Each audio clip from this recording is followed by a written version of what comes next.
All right, perfect. Thank you so much. Yeah, so I was saying, when you're in a long distance relationship, all you have is communication. So seeing as we're close to each other right now, but we're also online, the one way I'll know that you guys are 100% with me here is that you're communicating in the comment section. All right. So please talk to me. And the good thing again about echoing what I said earlier is that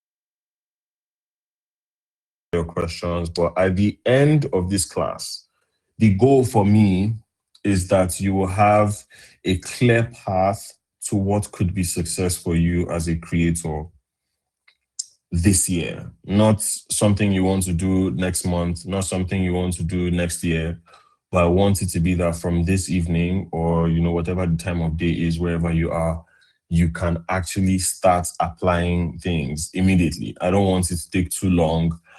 So this is theoretical to a very large extent, but it's also gained from my own experience. Like I said earlier, we want to shorten the journey for as many people as possible. All right. So please let me know if you can see my screen.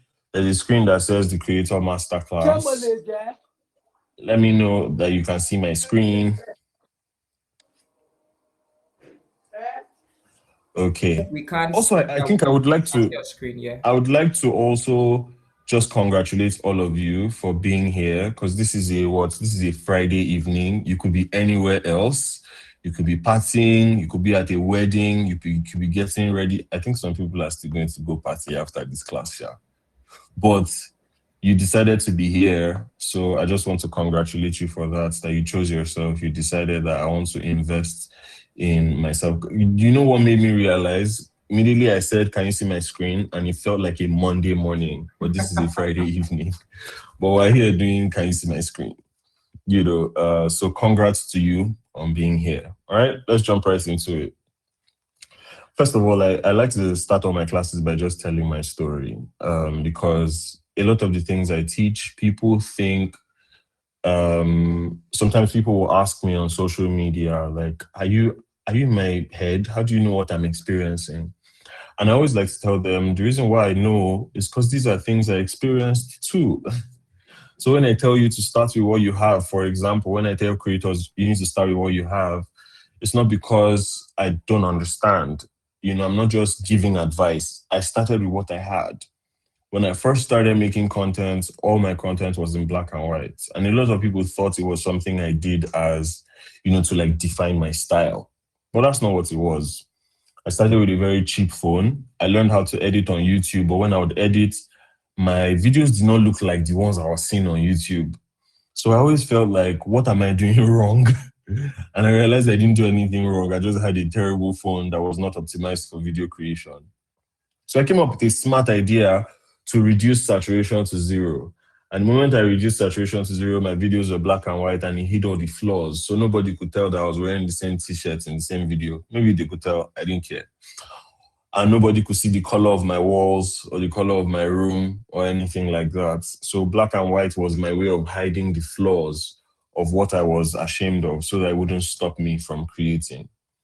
So I started making content in 2018 and I was just doing this. I wasn't very serious, quite honestly, but I was making a video every now and then and I'd post it on my story because, that was an easy, low commitment way to make content. Because I post on my story, it would disappear after 24 hours. I don't really have to explain myself to anybody. I didn't have to commit. But somebody sent me a DM and said, oh, these videos that you're putting up on your story, they're pretty good. Like, edit it, put some background music, post it on your page now. I said, okay. So come January 2019, actually December 2018, I made a decision that once January comes, I'm going to post a video every single day for 30 days from January. Please, can everybody hear me? Someone says they don't have audio on their end. Okay. No, we can So please, we can maybe, hear you. We can hear you. It's from their end, not yours. okay. Okay, perfect. If you can't hear me, maybe jump out and come back in. All right. Sorry about that. But yeah, so from January 1st, 2019, I started making a video every single day. And my plan was to do that for 30 days in a row. At the time, I wasn't trying to grow my social media accounts. In fact, I didn't even know that posting consistently would grow my accounts. Now everybody sort of knows those rules. But at the time, I didn't know. I just wanted to become a better communicator. I just wanted to become a better teacher. I wanted to be better at translating or breaking down complex ideas in simple ways because ultimately I wanted to be a speaker. I wanted to be a teacher. So social media was the easiest way for me to just practice and become better, at what I was passionate about. So January 1st, the reason why I'm giving you the dates is because you can actually go and check, right? You can go, if you have time, because I have like 2,000 posts. If you have time, you can go and scroll and check and go and verify, with the timestamps. So I started actually, maybe don't go and check. I looked very different. If you laugh, I will block you. But yeah, I started posting content January 1st. I was doing it consistently. At the time, I had 1,500 followers. In my mind, I thought, even if my account grows at the end of these 30 days, it would be like 2,000. It would go like from 1,500 to 2,000. In that 30-day period, my following went from 1,500 to 5,000. So it tripled. 5,000 may seem like a small number, but compared to where I was coming from, my following tripled. And this was 2019. So there's no Instagram Reels. People didn't go viral. Like, if the only way you went viral is if you had a large following, how now sometimes you see someone make a post and the post has 3 million views, then you tap their profile and see they have 5,000 followers. That was not a thing. It was impossible. Instagram simply did not work like that. TikTok wasn't there. Everything was chronological. So if your post was going to reach a lot of people, it had to be that your followers were sharing it with other people. That was the only way. You couldn't go viral out of nowhere. So when I saw 5K, I'm just like, this is crazy. I did not plan to grow my following. I didn't plan any of this, but it's happening. So, there's more where that came from because most of the videos I made at that time were not, they were not new ideas. They were things I had written to myself in my notes, and I decided, let me share it with the world. And the first most important lesson I learned at that time is the fact that a lot of the things that come naturally to you can mean the whole world to somebody else. Because everything that I was teaching, when people would say, oh my gosh, I needed this, I needed to hear that, I love the way you put this thing, I honestly did not believe them, right? I'll be honest with you, I was 23 years old, so I'm just like, what possible wisdom can I be sharing that these people have never heard before? Why are you not the life for me? Why are you not the why me? But then I realized that if you're not Nigerian, that means why are you, what's the English word for whining? Why are you flattering me? Right?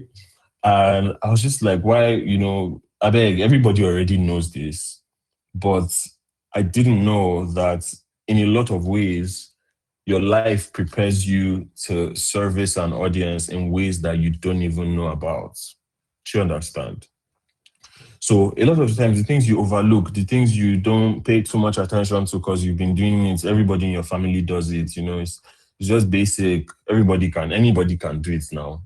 Anybody can in fact not do it. If you're a content creator and you have friends that have ever tried to edit their monthly dump, have you ever had those friends that will, try to edit their monthly dump and then come back and tell you, oh man, this is not content creation work, easy, or they go on one trip and they want to like edit the content from the trip and they just like, they try after like 2 hours, they're just like, I give up. I can't do it. Because from the outside, it just looks so easy. Content creators make it look easy, but it takes a lot of effort to make anything that feels effortless. But back to my story. Uh, so I kept making content, kept growing my accounts. In a few months, I was at 10K. And with time, brands started reaching out to me saying, "Oh, we love the way you communicate, the way you do so and so and so and so. How much do you charge? How much do you charge to promote this?" In my mind, I'm like, charge? You mean this thing I'm doing for free? I can do it for money? I was so surprised. And that was my first introduction into what it was to be an influencer. I kid you not, before that, I didn't even know what an influencer was. I mostly watched YouTube, so I knew YouTubers. But at the time, YouTubers did not even call themselves content creators. They were YouTubers. I don't know if you get what I'm saying. They were YouTubers, not necessarily content creators. But even before brands started to come to me, there was something else, another interesting thing that I continued to have. Every now and then, people would reach out to me and ask me, Salem, how do you come up with ideas? How are you able to say so much within such a short time? How do you decide how to communicate an idea? And I would just answer them. Like, I used to respond to DMs one by one. Also, I used to edit on my phone. So every time I said I edited on my phone, people would just lose their minds, right? And be like, what? You edit on your phone? How? How do you do it? And I would do screen recordings on my phone and send it to them. But over time, at that time rather, it was wild to edit on your phone. Now there's CapCuts, even apps have editors inside. Back then, editing on your phone was crazy. If you were like outside in public editing a video on your phone, people would look at you like you were crazy. It was almost unimaginable. And then there was me who was a content creator and all my videos were edited on my phone. So I used to show people, you ask me, I'll just kindly show you, send a screen recording to you. But over time, I couldn't keep up. It was too many people asking me at different times. So people started to say, "Oh, Salem, hold a class, do a class. If you do a class, we'll pay. We'll do a class, we'll pay. Do a class." And me, I was afraid. I was afraid because I know that you shouldn't believe the hype. Do you understand? Like, people will hail you, hail you, hail you. That, you need to do a class, you need to do a class. When you now put out the link, crickets, everybody will disappear. Everybody will forget that your account exists. Do you understand what I'm saying? If you've ever tried to sell a digital product, you know that sometimes it can be very difficult. Even when you already have an audience that loves your content, loves what you talk about, the moment you say, okay, this one is 5K, they'll say, I thought you say you want to help people. Why are you not helping? And it's just like, as I'm helping you, will not help my own ministry so I can continue to help you. I don't even know how people think about these things. But I was afraid, and I decided that, what I'm going to do? I'm going to do a free class to validate my ideas, to make sure that this thing that I want to teach people, it can actually work for them. Because what if I teach them and it's something that just works for me and they can't replicate my success as a result of applying the principles that I teach? So I'm like, I don't know. Maybe I teach them, they do it, they now fail. They will now come back and grab my belt. So I said, I'm going to do a free class to validate my idea. That's what I told myself or other people, that I want to validate my idea. But real talk, I was scared. I was afraid. So I said, let it be free so that at least if it goes badly, it's just that we wasted each other's time. That's the only thing that we've lost. Nobody will come and say, give me my money, give me my 5K, give me my 10K. We wasted each other's time. My time was wasted. Your time was wasted. We've learned. It's been a learning experience for all of us. We now know that we don't give our money to random people on the internet, but no money was involved. So I did the free class. And as a result of the free class, I saw the results of the free class. There were all kinds of people in that class. All kinds of creators, rather, I should say. There was a makeup artist, there was a food creator, there's a travel creator. In fact, a prominent travel creator that a lot of you might know right now. There were just a bunch of people, and I saw the results they got after applying the things I taught them about how I think about storytelling and, all of those things. And I was just like, the next one, 5K. And then I charged 5K for the next one, the next class I did. About 100 people signed up in 48 hours. You do the math, that's 500K. Now, at that time in my life, 500,000 naira was about 6 months of my salary, about 6 months of my 9 to 5 salary. So something broke in my brain, I'm just like, this thing is serious. So, because this job that I go to, I resume at 8. I enter one keke from my house to one junction where I take taxi, where I enter bus. I literally do 3 stops from my house to go to this job. And I do 9 hours in a day, every day, Monday to Friday, sometimes on the weekend. And I'm earning this amount. And then there's this other thing that I just teach. I do what I love. I like to talk. I like to interact. And I'm getting 6 months salary in a few weeks. Why am I now doing this job? And it was in that moment that for the first time, I started to think about content creation as a career path. And of course, the moment you start to think about something as work, it no longer becomes just fun and games. You now have to think about structure. You now have to think about, how do I come correct? How do I make sure that whatever it is I'm experiencing now, I can continue to replicate it? Came easy to me that first time. The next 500K, you don't want to know the shaggy I saw before it came. Short while from the time when I did that 500K, I had a class, a physical class in Abuja that was supposed to be for 30 people. And as at the day before the class, only 3 people had signed up. Now I'm saying all of this so you don't feel like, oh, I just had it easy. Nah, even after I had that breakthrough, I still went through periods of like having to figure out, what am I doing and how am I going to do it? But the summary of everything I'm saying in this moment is that content creation changed my life. And one of the most beautiful things about content creation is you learn so much on the journey. People focus too much on how to grow their followers that they forget that in the process of chasing something meaningful, you change as a person. Your perspective of the world becomes enriched. Your sight, your perception, your vision, what your eye, the things you notice, it becomes so much better. You become a better storyteller. You become a better connector. I'll give you an example. When I was making content, when I started making content that time in January, I went from a regular Instagram user to somebody who was getting hundreds of comments on a post. So to me, it was wild to me because I didn't feel like a celebrity, right?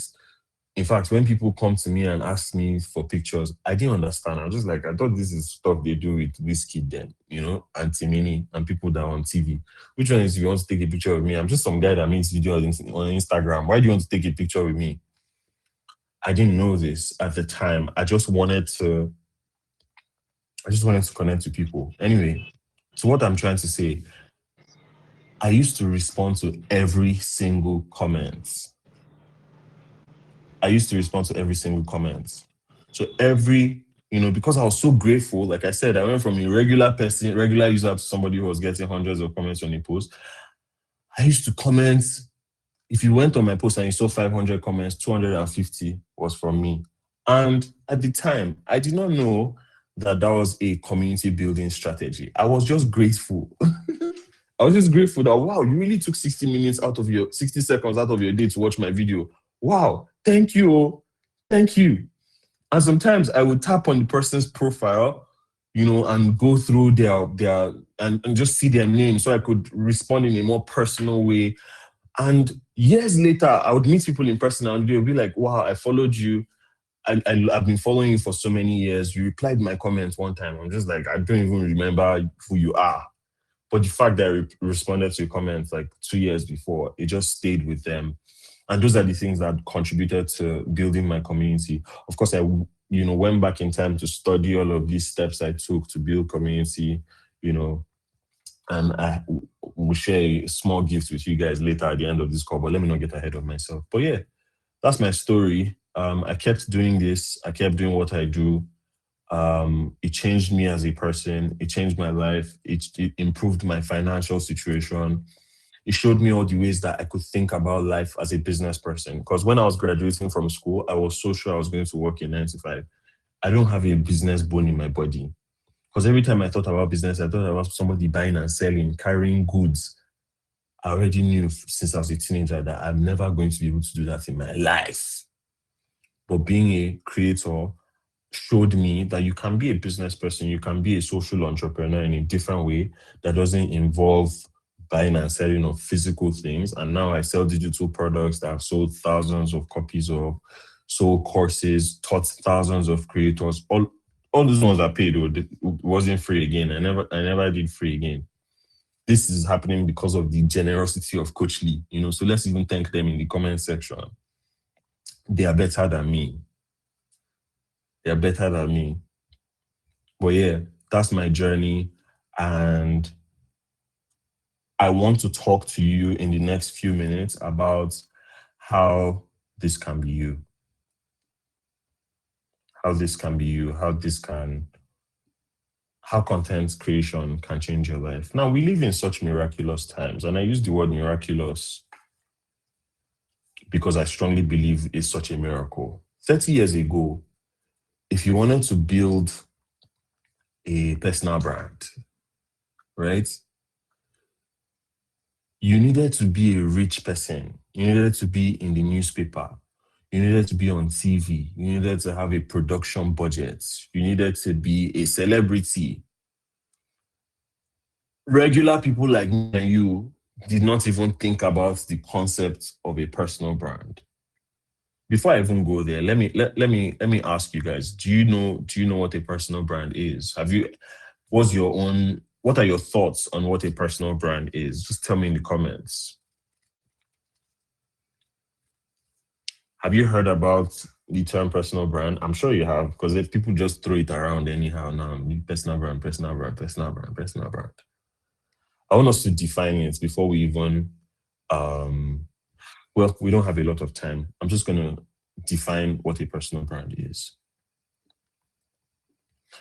A personal brand is what people say about you when you're not in the room, in very simple words. A personal brand is a widely recognized and consistent perception or impression of an individual based on their experience, expertise, blah, blah, blah, within a community, industry, or the marketplace at large. But for the sake of this session and keeping it simple, your personal brand is what people say about you when you're not in the room. And personal branding is the process of, marketing yourself and your career as a brand and treating yourself as a brand, as a business. Because businesses are very intentional. There's a lot of things creators are not intentional about. Creatives in general, we just do things when we feel like, when the inspiration hits, when we're in the zone. But building a business means you're in the zone whether you like it or not. You've opened your shop. If somebody comes to your shop, you're not going to tell them, I never chop, or I'm already ready to sell shoe now. But when you think about it, that's how a lot of creatives behave. So now when we go by this definition of what a personal brand is, you realize that everybody has a personal brand. Now, whether you know it or not, everyone has a personal brand. I really, really love your answers in the comments. These are such solid responses. Can somebody screenshot them for me? I don't want to lose all of this. Please, somebody just screenshot it and send to me later. Thank you so much. Everybody has a personal brand. The difference is there are people who have a curated, intentional personal brand, and then there's you who's not taking it seriously. But you have a personal brand. As long as people have a perception of you in your family, at your office, at your church, anywhere you hang out, you have a personal brand. You're just not being intentional about it. All right? Everybody has a personal brand. Now, let's go back to what I was saying before. So 30 years ago, in order to in any way influence what's the word now? In any way, if in order to influence what the public's perception of you was in any way, you had to spend a lot of money. But now we live in an age where with a smartphone and an internet connection, you can simply tell your story and determine what will be said about you in certain rooms. That's why if somebody comes to Nigeria now and meets with at least 10 to 20 content creators and asks them, who is the creator's creator in Nigeria? I want to teach a class Adobe, Canva, all those guys, they come to Nigeria and they're like, we want somebody to train creators in Nigeria. Before they ask 10 to 20 people, I know that my name will come up because I have spent the past couple years telling the stories that ensure that my name comes up in that conversation. Now, that is not fluke. That's something you can decidedly and calculatedly achieve for yourself. You can decide that I am entering into this industry, and in 2 years, in 1 year, when this topic comes up and they're looking for somebody to speak about fashion at an event, and they're looking for somebody to speak about sustainable fashion, or they're looking for somebody to talk about men's skincare, my name is going to come up because I would have told stories over and over about this topic. I don't understand why anybody wouldn't take advantage of the internet in this day and age where we live. Is such a miracle. Do you realize how crazy it is that you can post something now and by evening it can be on Obama's Instagram stories? Do you realize that's a possibility? Like, that's a constant possibility that you can post something and anybody, anywhere in the world can see it. I can write an ebook and somebody that lives in Slovakia can buy it and read it today. Is there anybody on this call who doesn't live in Nigeria? Let me see you in the comments. Tell me in the comments, anybody who doesn't live in Nigeria? Because it's such a miracle. It's such a beautiful thing, but it's also a responsibility. It's also something that's like out there for the taking. So while you are here saying everybody is now a content creator, everybody is now a podcaster, tell me where you are. Please don't just tell me yes. Tell me also, drop your flag or whatever. Let's know ourselves. Thank you guys for joining. Thank you so much. From US, from Canada, Saskatchewan, South Africa, France, Germany. I love you so much. Coachli is global. Coachli is global. So you see that no matter where you are, you can reach the world with your message, with what you have to say. All right? But then a lot of people, the thing that holds a lot of people back is they're like, but I don't know what I want my personal brand to be. I don't know what I want to focus on. I don't know what people want. I don't know what I want people to know me for. I've tried some things, it didn't really work. Is there anybody who feels like that? I've tried some things, it didn't really work. Not enough people were invested. So I don't even know. I'm passionate about multiple things. I like to sew, but I also like to play violin, and I like to cook, and I have a degree in engineering also. What should I make content about? Which niche should I join? Which niche is earning the most money? Which niche do I not have to show my face? Which niche, all those questions. Let's talk about that. First of all, on this question of niching, what is a niche? Because a lot of people don't even know. In very simple words, a niche is a subsection of the market as is demonstrated on the internet. That's it. So, for example, some people are in the fashion niche, but even within the fashion niche, there's other niches again. There's sustainable fashion, there's modest fashion, there's men's fashion, there's streetwear, there's couture. There's so many things even under just fashion. There's lifestyle and beauty. Under lifestyle and beauty, there's vlogs, there is skin, there is makeup. At the end of the day, what niching is you deciding that what side of the internet do I want to live on so that it is easy to find me. That's all it is. Now, the reason why we get stuck on niching is because we think the niche has to define me as a person, but that's not what it is. Think about it like a market. You go to a market and there is a lane where they sell jeans. There's another part of the market where they sell women's clothes and women's wrappers. There's another part of the market where they sell meats. There's another part of the market where they sell fresh fruits. Now, if you sell jeans, does it make sense for your shop to be with the people that are selling fruits? Doesn't make sense now, does it? So ultimately, you're saying, how am I going to position myself so that it is easy to find me based on my interest? That's all this thing is. So it doesn't have to define you. It's you that will decide. So if the fact that you're on the lane where people are selling jeans because you sell jeans does not mean you now be like, oh, now I'm in this niche, I'm in this lane, and everybody sells jeans, so I have to sell a certain type of jeans. No, you have to bring your own sauce. Do you understand? It's just that now you're in the lane where they're selling jeans. So anybody that comes to the market for jeans, it's now easy for them to find you because they're already there looking for jeans, but they've not experienced jeans like the jeans you have. Do you understand? So now, if you're in a place where you don't have any defined niche, and even if you have a defined niche, this still applies to you, quite honestly. But this is going to help everyone. One thing I always advise people to do is to start with who you are. Now, why is this important? Because you don't have a choice. What else do you have? At the end of the day, the only thing you have is yourself. When all is said and done and everything is stripped away from you, the only thing you have is yourself. So I always tell people, start with who you are. Don't start from what do I have experience in. Don't start from what do I know very well. Because some people, feel like they need to be experts before they can teach. I need to be a guru. I've heard people say, I really want to teach, but I've not been in the industry long enough. Where did you get that from? When I started making content January 1st, I started with teaching from the first video I ever made. I was already teaching because I'm a teacher. And the thing that makes people feel insecure about this is because you try to teach what you don't know. When really you should focus on teaching only what you know.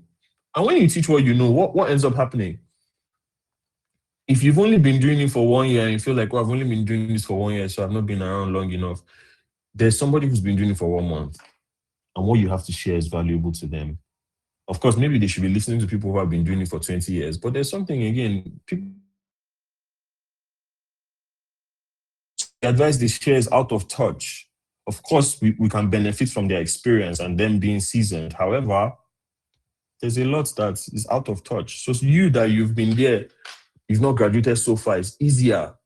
A year 1 or year 2 law student might have more to learn from a year 4 to year 5 law student about how to write exam than a SAN. SAN is Senior Advocate of Nigeria if you're not Nigerian. Do you get what I'm saying? So if I'm a year 2 law student, I'm trying to prepare for exam.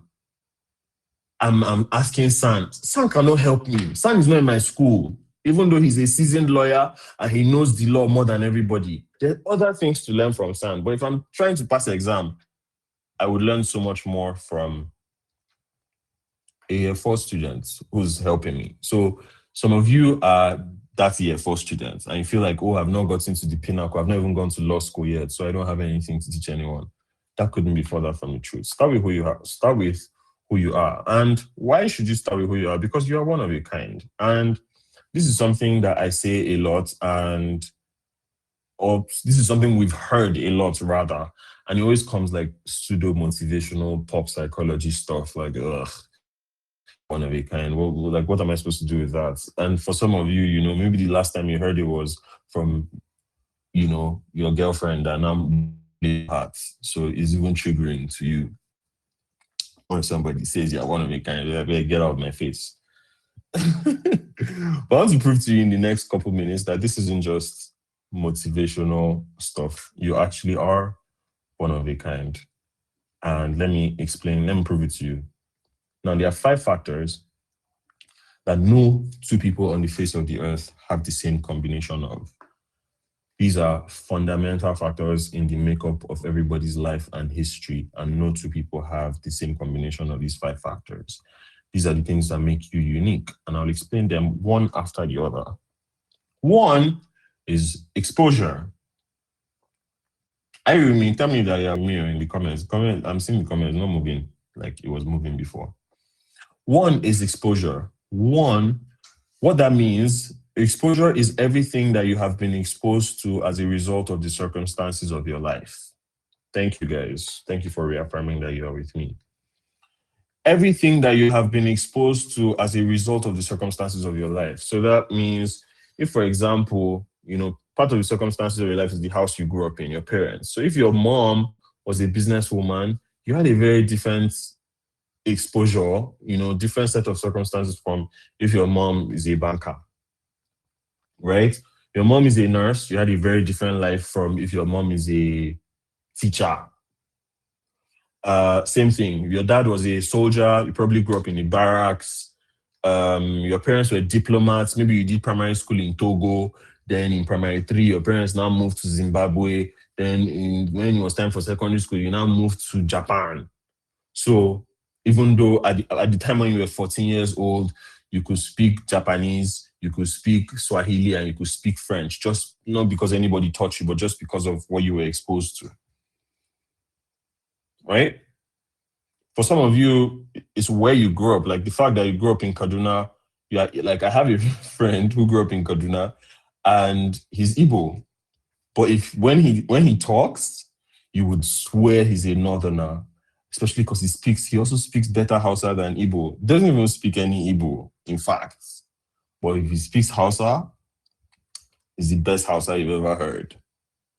So that person, his exposure has made him a certain kind of person. Next is your education.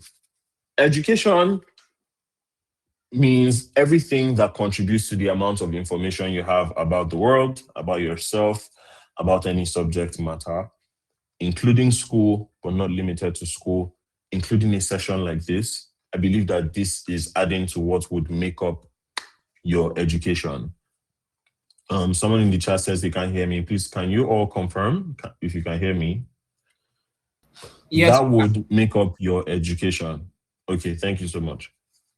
Please, if you can't hear me, just jump out of the call and join back in, or find a place with better network. So that's your education, or everything that all the online courses you've read, all the books you've read, everything that has all the articles, all the late night TikToks, conspiracy theories. Even though you should delete some of all that knowledge, all of that counts as your education. 3, your expertise. Expertise, another word for this could be vocation. So whatever it is that you've gotten paid for or can get paid for, anything that, money has exchanged hands for. So any job you've done in the past, any business, any skill you have, you're a nail tech, you're a lash tech, you're an event planner. This doesn't have to be something you're passionate about, passion or not, just something you can get paid for or have gotten paid for in the past.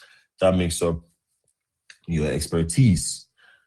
Interests. I really like this one because another word for this would be passions, your interests, your passions. And I always like to ask people, what's one thing you can talk about for 1 hour with no preparation? Tell me in the chats, guys. What's something you can talk about for 1 hour with no preparation? Everybody has something. Everybody. Now, some people may say they don't have, like when you ask people, what's your talent? They'll say, me, I don't have any talent. I don't have any. People have, because when you think about talent, you're thinking about people singing and dancing. You're thinking about people playing sports, but talent is not limited to that. See, everybody has something. Now, for some of you, your thing is celebrity gossip, and that's why you're not proud to put it in the chats. But no judgment here. People have made a lot of millions off of celebrity gossip. We're not going to talk about whether it's right or wrong, but people have taken it to insane heights. I'll tell you that. So here, at this point, when you're trying to figure out interest, what you're asking is, what am I passionate about? And apart from what am I passionate about, the next question you're asking is, what am I mad about? What makes me mad? And that normally points to what change do I want to see in the world. Now, a lot of people do not pay attention to what makes them mad because they just think, oh, that's just a pet peeve. But a lot of people build entire careers off of the things they are mad about.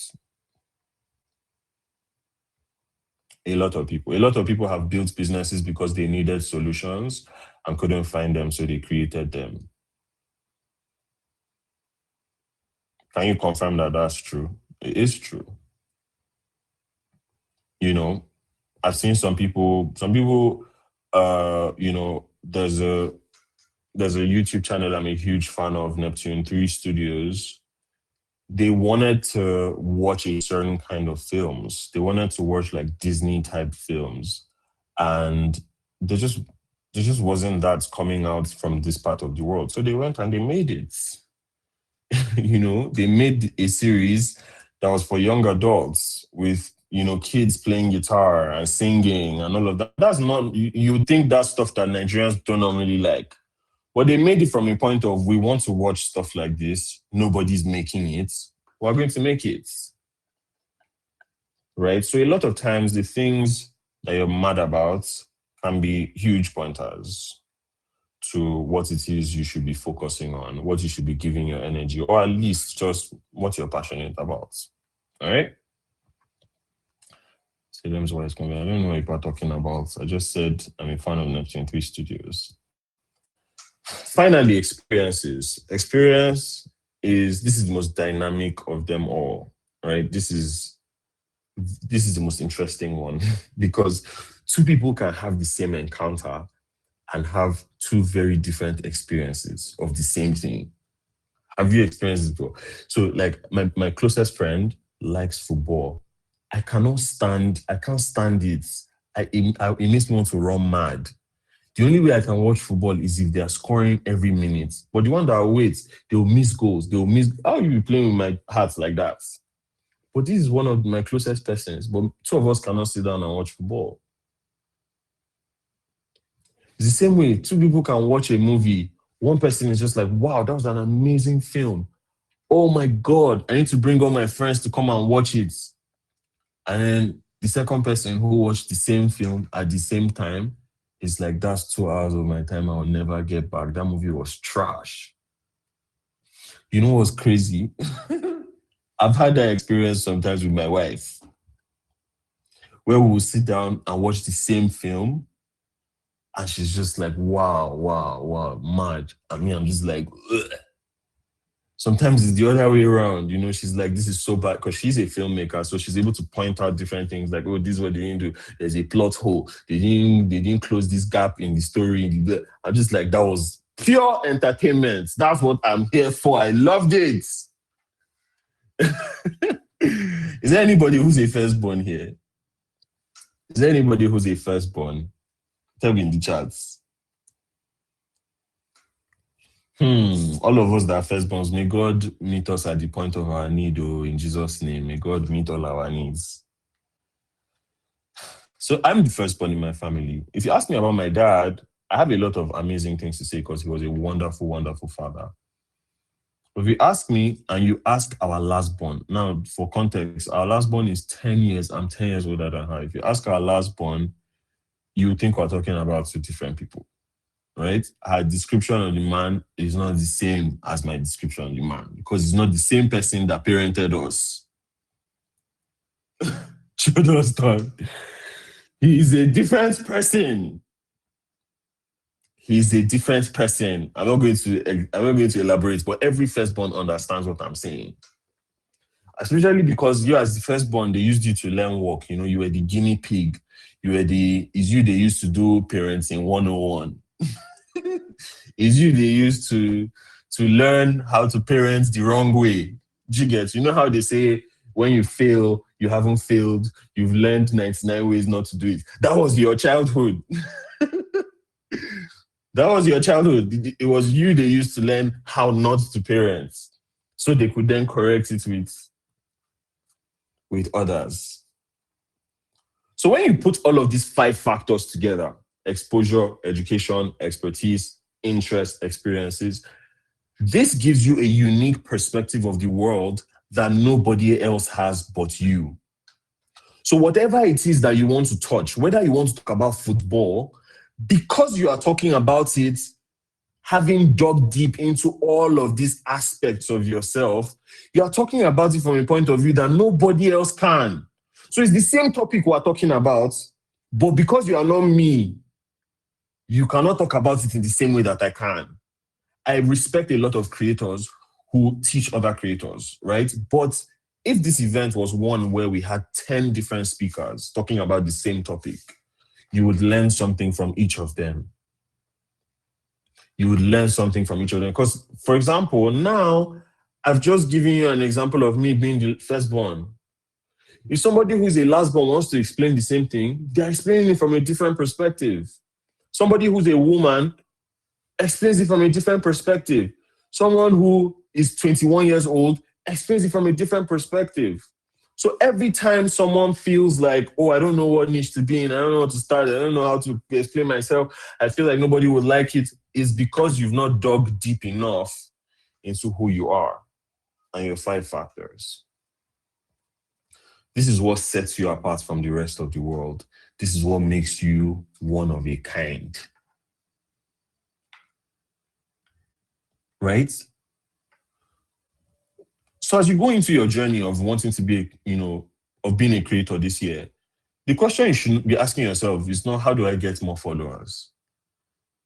If that's what you came to this class to learn, unfortunately, you ended up with the wrong person, to learn that from. Because of course I will teach you, but I want you to ask better questions, because the better questions you ask, the better answers you will have.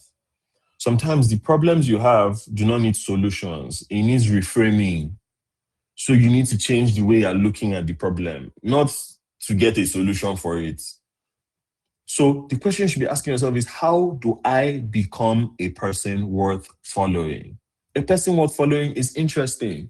A person worth following is relatable. And most importantly, a person worth following offers value. The problem is, every time people see this word value, they think, so I have to teach. I have to add value. I have to add value. But what you don't understand is what value even is in the first place. And what is value? Let's explain it in very simple words. Whatever people want or need that they cannot give themselves, to them, that thing is valuable. Whatever people want or need that they cannot or will not give themselves, to them, that is valuable. That's it. So value is not only that you are educating. Value is not only something like this where I'm teaching. Comedy is value. Entertainment is value. Don't we sit down and watch Love is Blind? What's inside? Which value is inside Love is Blind? Love Island, Big Brother. Which value is there? But if somebody is willing to exchange their time for it, there's something they get from that pop the balloon that their own life is not giving them. So it's valuable. And whoever is organizing it will continue to make money, because you'll be on the outside, you'll be saying, the youths, they're wasting their life. The youths, they are watching Pella. The youths, they are watching Kata FA. That's value they are giving. They are giving the people what they want. Again, I'm not talking about whether it's right or whether it's wrong. I'm just the messenger. That is value at the end of the day. So for your content to be valuable, it has to be entertaining. Of course, I don't mean it has to be all 6 of these things, but it has to be at least one of them. It has to be entertaining, it has to be educative, or it can be inspirational, or it can be thought-provoking, or it can be useful, resourceful, like what's happening here now, or it can be relatable. The beauty of relatable is it reminds people of themselves. And everything that reminds people of themselves instantly catches their attention. Do you understand? So now people might argue that, if for example, Basket Mount is coming to my city and the show is 50,000 naira, and I pay 50,000 naira for a ticket to go and watch Basket Mount, where I know I'm going to sit for 1 hour, laugh, and go home. Someone might make an argument and say, how can you pay 50,000 naira to go and watch somebody crack jokes? Don't you know that there are children that don't have school fees? Don't you know there are people that have not eaten? Now, in the grand scheme of things, right, what's more valuable? Comedy show or a child eating? Of course, it's a child eating, but it's my money. It's my money. I'm the one who decides what I consider valuable. And the reason why some things that people don't see as valuable continue to get attention is because they are in fact valuable, just not to you. So please do not limit yourself to feel like, oh, I must teach. And I want you to remember this: before you're in the business of anything, we're in the business of people. All the money you want to make is in other people's pockets. All the engagement you want is going to come from other people. All the likes, comments, shares, everything is from other people. Because we're social media people and we work on the internet, we have allowed social media to desensitize us to numbers, right? So when you open somebody's profile, your face goes straight to the number in their bio. And if it's 100, you're like, oh, only 100. If it's 200, you're like, oh, only 200. But that's 200 people. That's 200 human beings. Every like you get is a human being behind the screen that made a decision.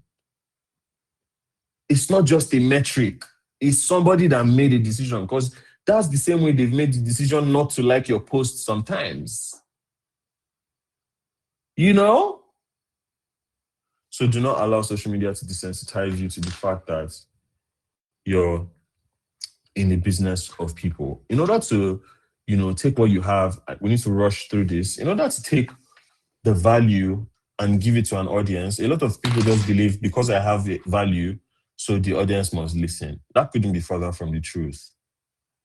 Especially those of you who have been working in industries for long, like you're a videographer, you've produced ads, you've produced big time campaigns, and then you post something on social media and nobody answers you. It's like, you don't know me. I produced Pick Milk ad in 1995.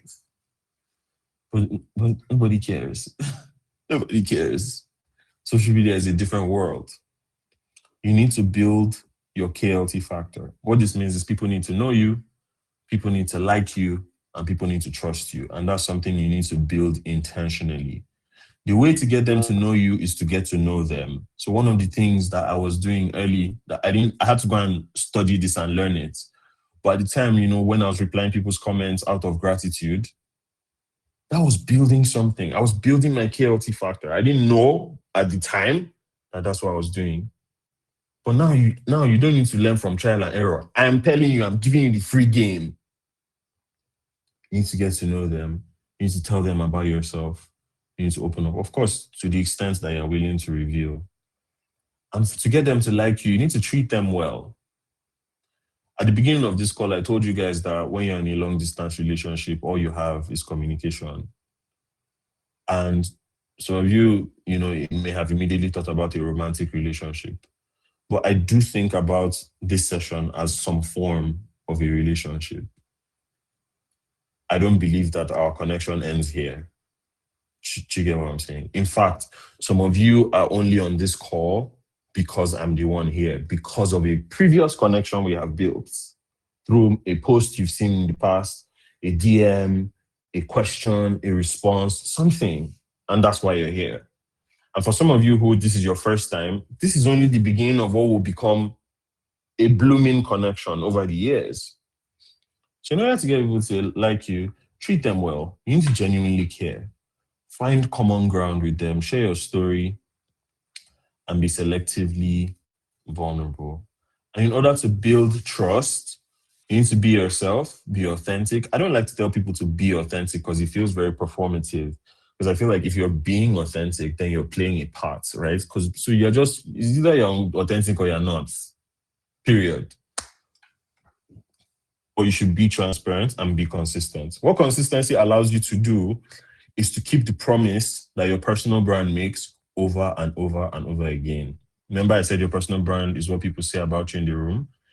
Once you start to tell your story and they start to say a certain thing about you or believe a certain thing about you, consistency allows you to keep saying, keeping that promise. That thing they expect from you, let them keep getting it back to back, back to back, back to back. You get me?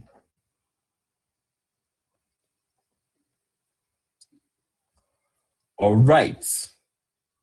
One more thing you need to do is to take some time to identify what your unique value proposition is. Wow, we have so many slides to run through. Let me rush through it. Ask yourself, what's my small corner? And how will I stand out? Now, why am I saying this? When I teach the concept of a small corner, I always encourage everybody to pick up their phone. Pick up your phone. Just pick up your phone in your hand. Like this, just hold your phone. Don't worry, we're not doing anything weird. Just hold your phone. I like the question Adironke has. What is this small corner? We're all about to find out. So what's your favorite thing about your phone? For me, it's the camera, the screen. I love the screen. I like the software. I like Apple. I'm deep in the Apple ecosystem. I love that I can copy something on my phone and I see it on my iPad. Why people not answering me in the chat? Okay. So what's your own favorite thing about your phone? Camera, pouch. Oh, I also like it because it's really reliable. This is my office. This is where I send emails. This is where I set alarm. This is where my calendar is. Everything. My life. Well, my life is in God, but like my work life is on this phone. Now, on everybody's phone, one thing nobody mentioned as their favorite thing about their phone? Nobody mentioned the charging points. Nobody says my favorite thing about my phone is my charging points. But guess what? If anything happens to your charging points, you don't have a phone anymore, do you? Colleen, you're a scam. If anything happens to the charging point of your phone, you don't have a phone. But this is something we never look at. We never check. Even when you're buying a phone, you check the screen, you check the camera, you check the memory, you check the software. You never check the charging points. That's what a small corner is. You can be what people might describe as small, you yourself, but you make such a difference in your small corner to a large extent. That's how you need to think about yourself and your place on social media and ask yourself very constantly, how will I stand out? All right. So now let's talk about how you can develop a basic content strategy.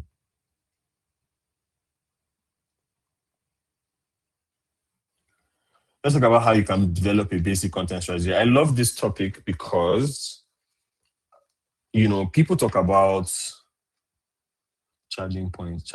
Sorry, man, I'm Nigerian. We be saying things. Charging points. Is it not the point of charging? Okay, I'll say charging port. I feel like I'm ruining your evening saying charging points.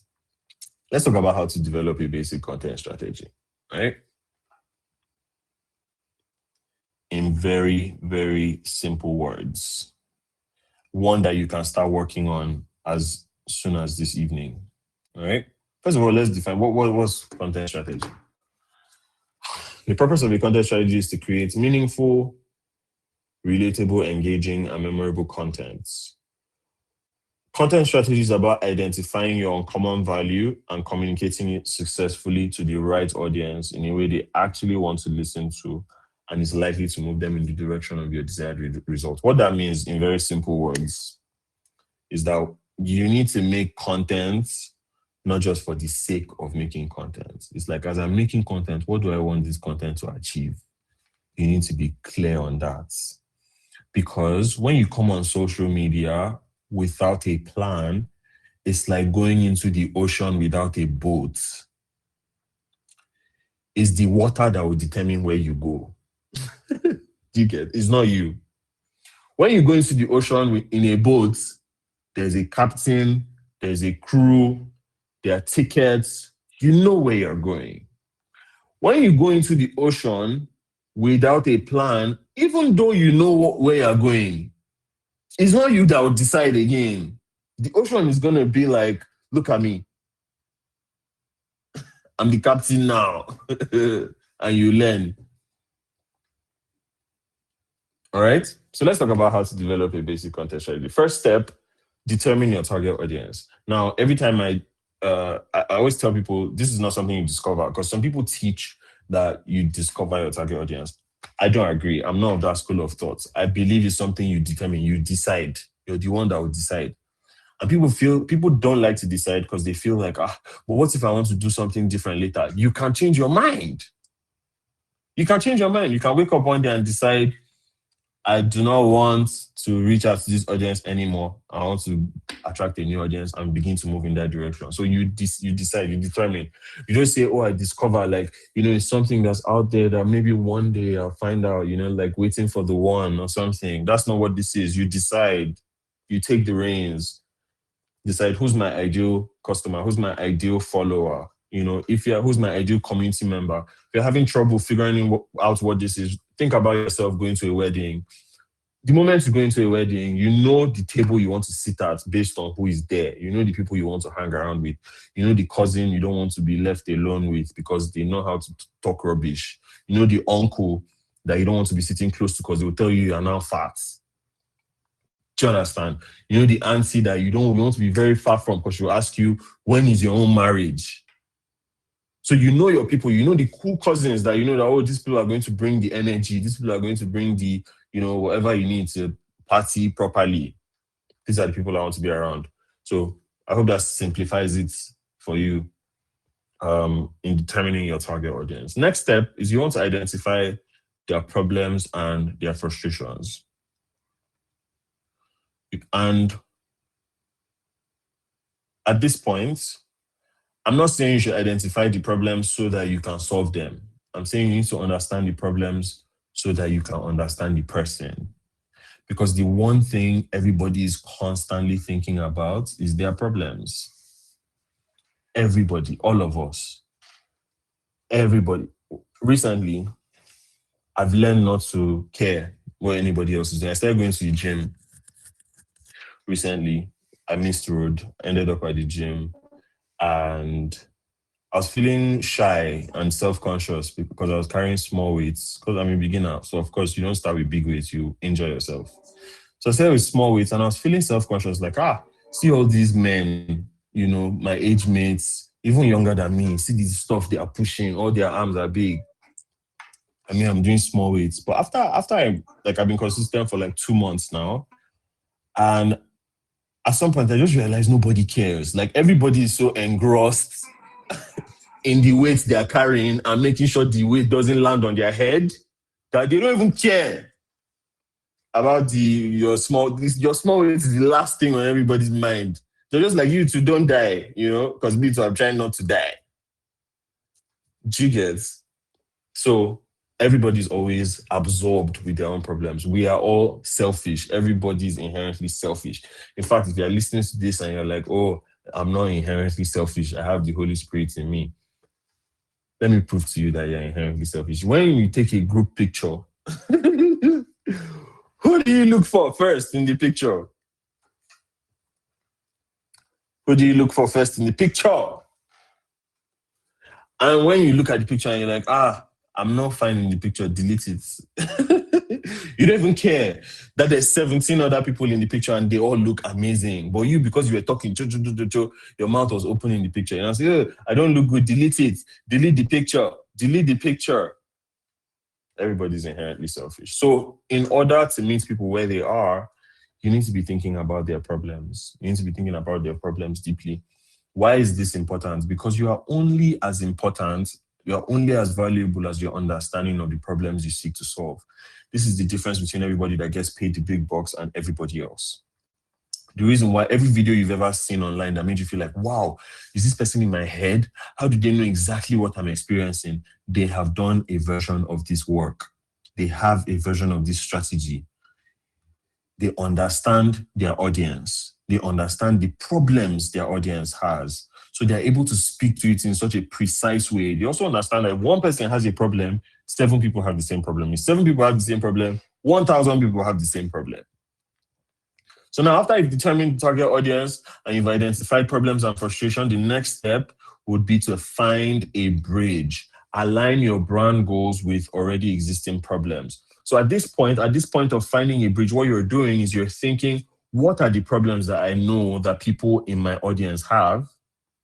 And based on my 5 factors, which of these problems am I best suited to speak to?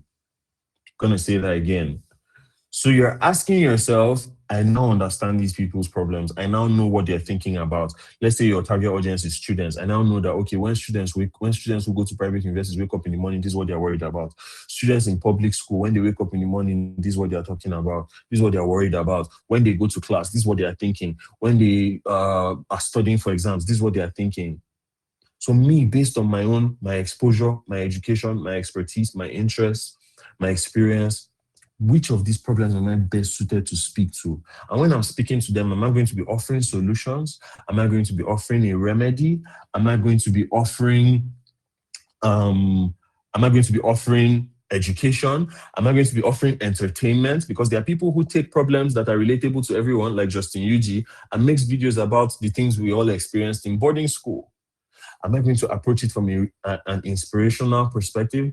Am I going to be useful and resourceful? Am I going to give them study tips? Am I going to give them study hacks? Am I going to teach a class on how to study for exams? Am I going to give them something thought provoking? You decide. You start with who you are and you decide. But you find a bridge. You know, every time someone asks me, how do I find the connection between what my audience wants to see and what I want to talk about? This is the way.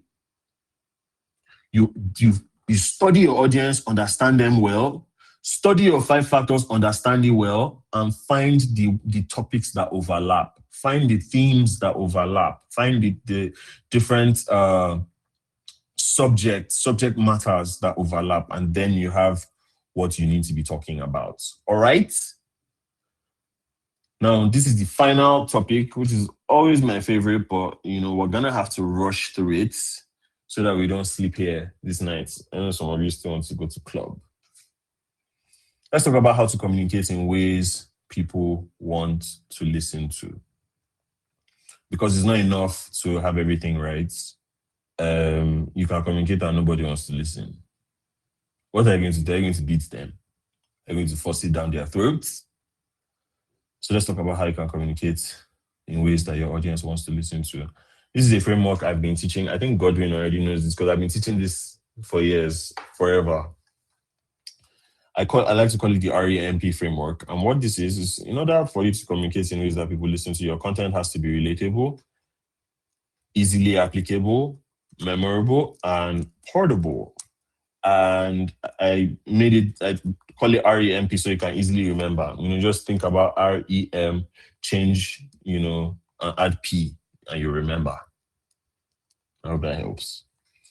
But yeah, when I say it has to be relatable, what that means, what, perm? No, it's not perm. Don't ruin it. It's ramp.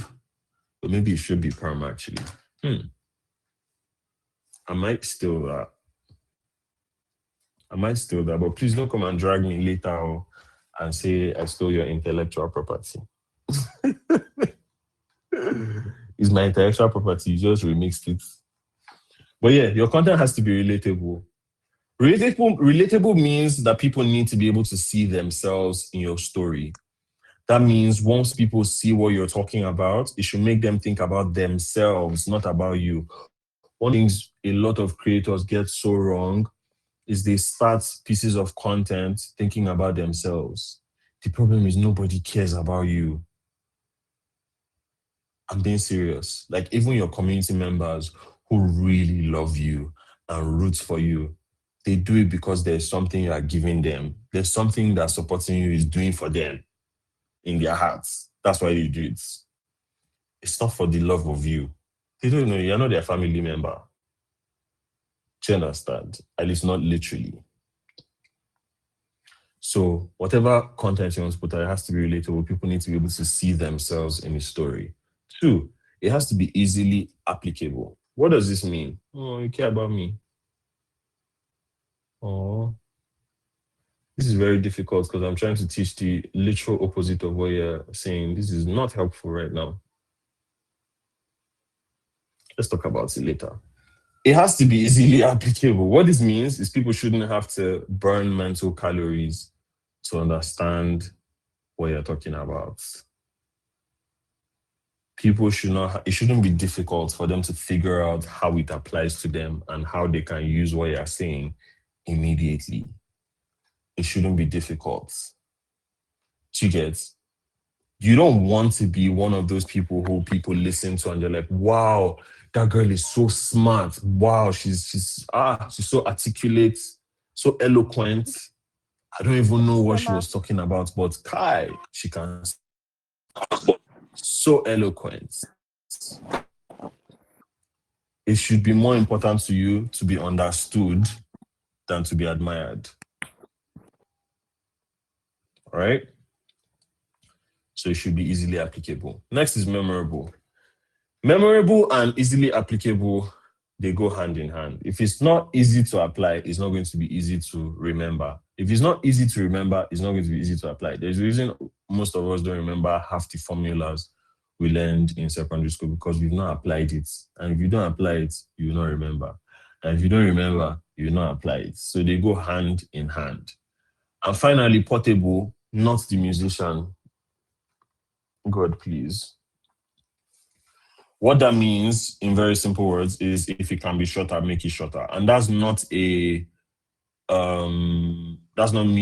saying I'm not making a case for short form content. I'm saying don't say in 5 minutes what you can say in 1 minute on social media. Don't say in 5 minutes what you can say in 1 minute. People shouldn't watch your video and see all the ways that they could have shortened it.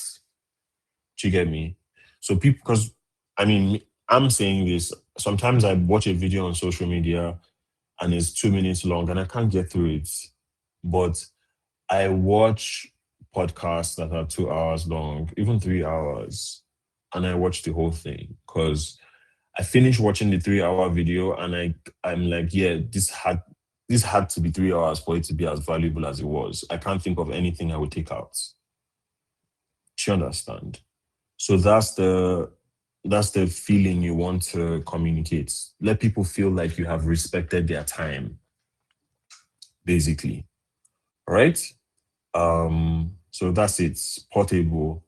Um, I want you to actively learn to leverage your personality. You're a human being before you're a creator. So we have this obsession with like the algorithm and all of that, but you're a human being first. And every piece of content makes people feel something. So make sure that you're intentional about what you want people to feel.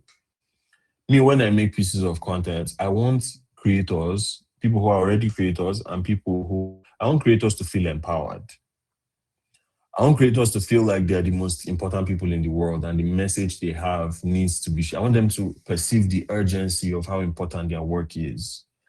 And I want people who are not creators to see that they can be. That's the feeling I always want to promote with my work. And when I started calling myself the creator's creator, it was intentional. Is to add to that thing, so that even before somebody hears what I have said, they already know that, oh, this person is for me. Oh, this guy is the creator's creator. He's for me. Do you understand? So be yourself, do what works for you.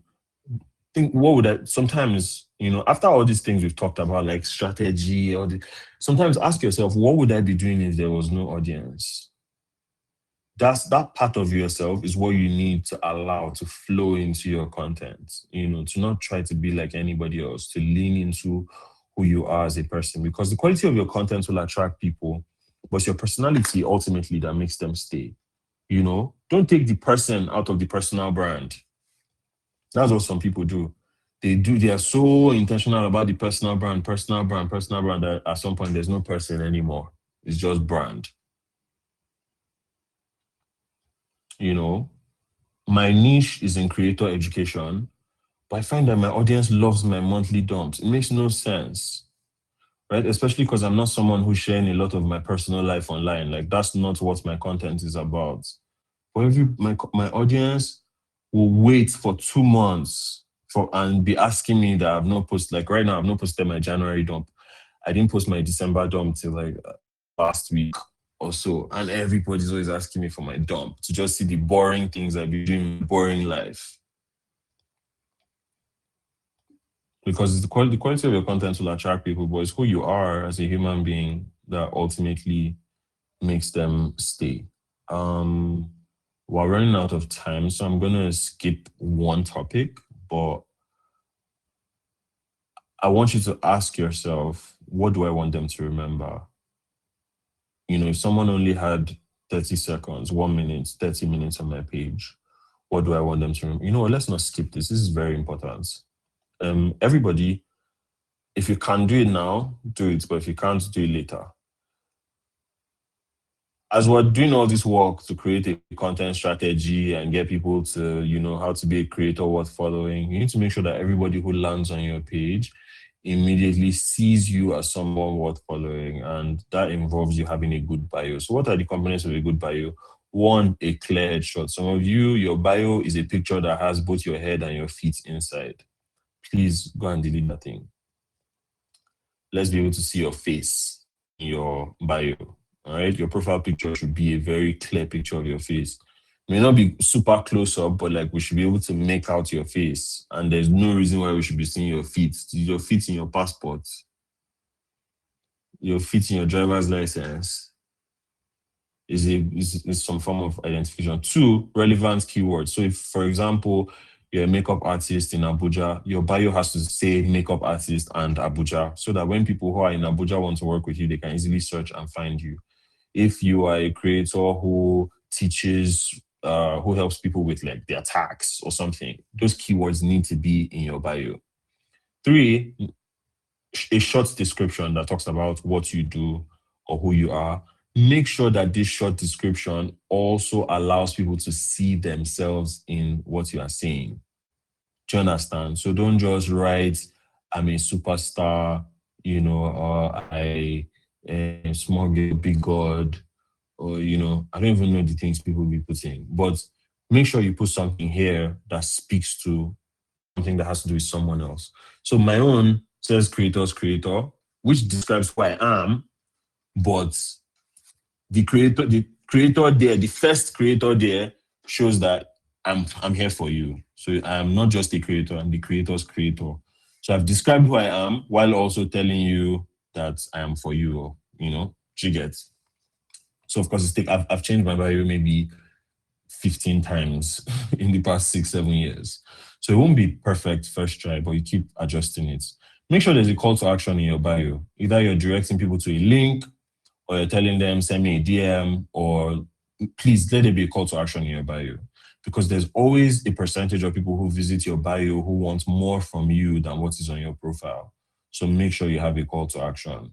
Anything. It can just be click the link to see my other social media platforms. Anything. Just please have a call to action in your bio.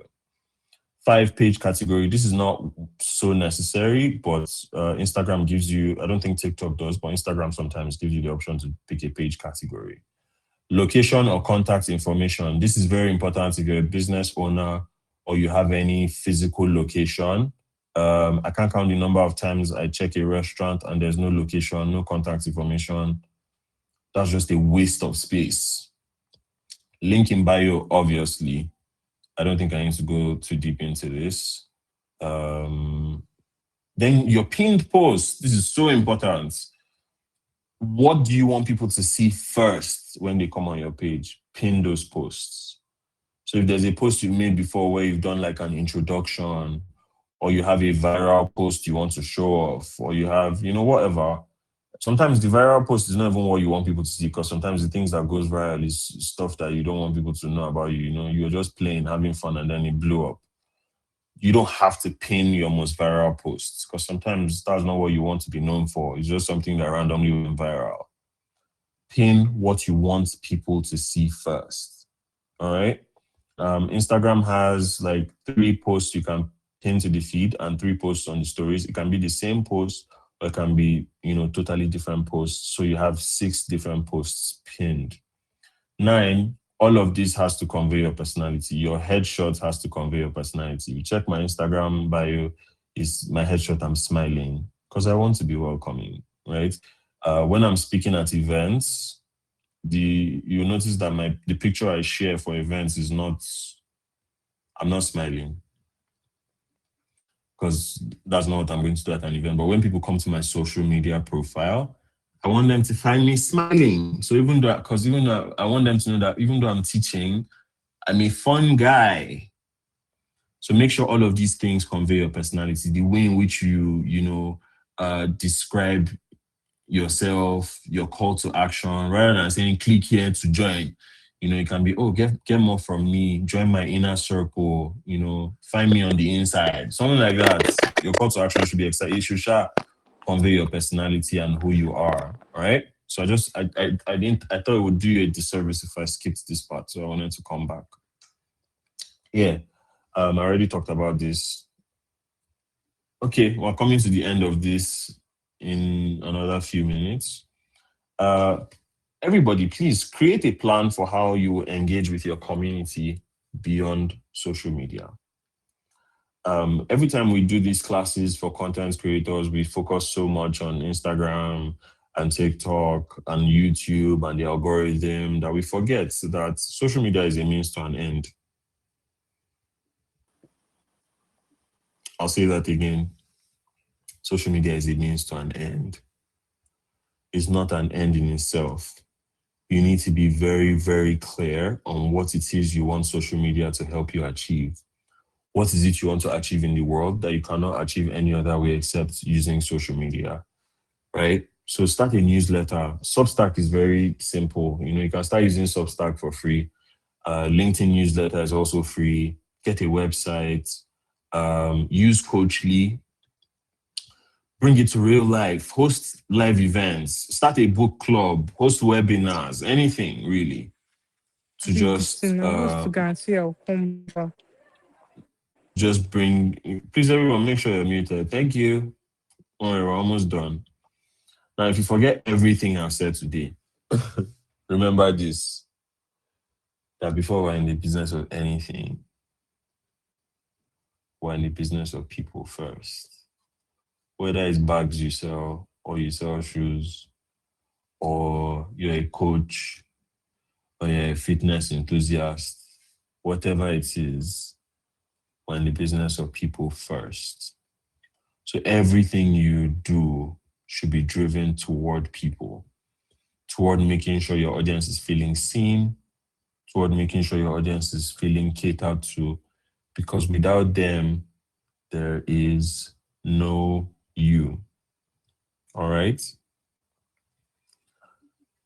Thank you so much for listening to me up to this point. I will now be taking questions.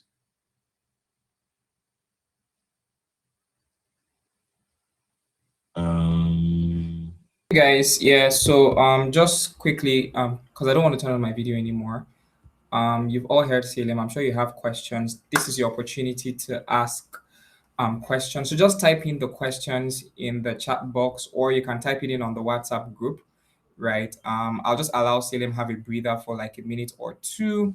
And then before then, I just quickly want to talk about the fact that obviously Salem has poured his heart out, and it's obvious that he has a lot more to say. That much is clear, and he has graciously made his ebook available on Coachli. It's just going to be on Coachli for a short period of time, so please, please, please do well take advantage of it. And also, he has if you're having issues joining the WhatsApp group, you can just send us a DM on Instagram. We're going to send you the link to join in. Just DM us on Instagram and we'll get you sorted out. But yeah, so Salem's book community is available on Coachly. I have dropped the link on the WhatsApp group. I'm also going to drop the link here in the chat box. I mean, guys, I'm sorry, but it's fastest fingers because it's going at a 20% discount. So what that means is that instead of it going for the regular 10K, that's 10,000 naira, it's going at 8,000. And yeah, so you can get it now at that price. Trust me, it's being paid for. So Coach Lee has graciously decided to cover part of it because we want you guys to be able to learn so much more. I personally have gotten the book community, and well, I don't want to say too much about it, but it's the kind of book you need to get it, right? You need to get it. So it's super, super, super, super important. Now back to questions. Please make sure you send in your questions if you have questions now. I know a lot of us. Oh wow, we already have like 10 plus questions. Okay, that's amazing. I'm just going to take them. I'm just going to take the questions one after the other, right? I will take the questions one after the um other, and then yeah, and then Salem will just answer them. If I were you, while the questions are going on, I would be purchasing the book because it's just 100 people that the discount applies to. And I know that people know how people can be now. If you just the answer question, I be the ask question, and then before you know it, people have already started buying. And once we reach the 100 person mark, it will revert back to 10,000 naira. So, and then let me also add that this is being recorded, right? So I know some people have complained of having challenges joining in. We really apologize for that.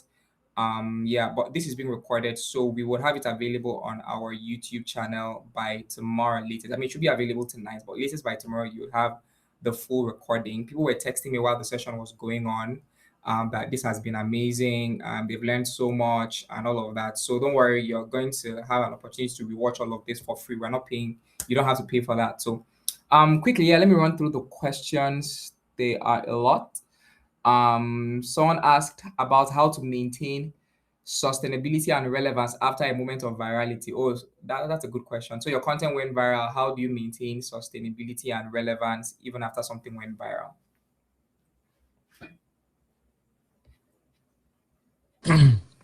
That's a great question. First of all, I need to clarify that a piece of content going viral is not always an indication that that's the direction you need to now move in. Virality is actually not the norm. It's something that happens every once in a while, and you just need to keep doing what you're doing. Honestly, what you've been doing that has helped you build your community, just keep doing it. Even virality sometimes is not always a good thing because sometimes it fills your community up with a lot of the wrong people who have come for the wrong reasons. I noticed that, for example, every time I make a video where I'm talking about my wife or something, it will just blow up, which is annoying sometimes because that's not my main content, right? Like I started making content before I got married. And sometimes I just talk about, stuff that's happening in my life, which my marriage happens to be part of.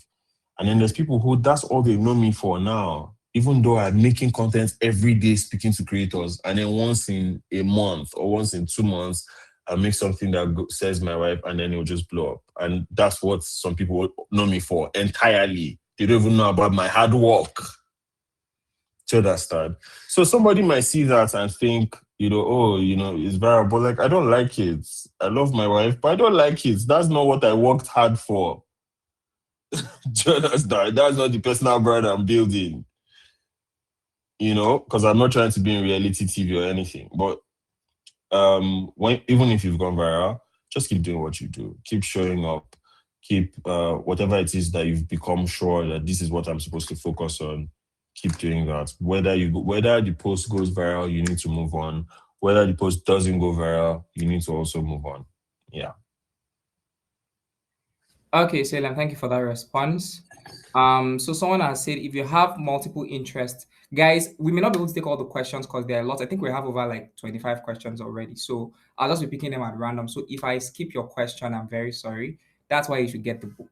But yeah, this question says if you have multiple interests, how can you talk about it on one account without confusing your audience? I think that's a great question.